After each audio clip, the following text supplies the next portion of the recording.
Hi guys, अस्सलाम वालेकुम. This is me Ali Ahmed. Welcome back to our channel. हर लड़की के जहन में कभी ना कभी कहीं ना कहीं ये सवाल ज़रूर आया होगा कि आखिर लड़कों को क्यों हर तरह की आज़ादी होती है, उन्हें क्यों हमारी तरह बात बात पर रोका नहीं जाता, आखिर उनमें और हम में क्या फ़र्क है. एक दफ़ा एक लड़की ने मौलाना साहब से सवाल किया कि हमारे माशरे में लड़कों को तो हर तरह की आज़ादी होती है, वो कहीं भी जाएं, कुछ भी करें, उन्हें तो इस बात पर रोका नहीं जाता, जबकि लड़कियों को बात बात पर रोका जाता है. यहाँ जाना है वहाँ नहीं जाना, जब घर जल्दी वापस आ जाना, ये डालना है वो नहीं डालना, बला बला बला. इस बात पर मौलाना साहब हंस पड़े और कहने लगे कि कभी लोहे की दुकान के बाहर लोहे की पड़ी हुई चीज़ें देखी हैं.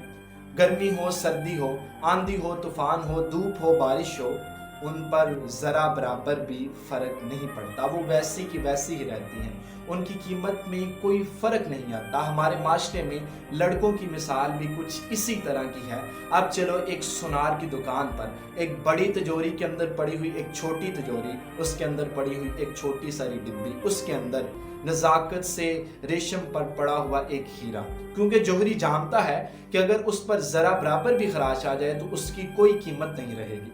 पूरे घर को रोशन करती, पूरे घर में जिलमिलाती. अगर उन पर ज़रा बराबर भी खराश आ जाए तो उसके घर वालों के पास कुछ नहीं बचता. हमारे माशरे में लड़कियों की मिसाल भी कुछ इसी तरह की है.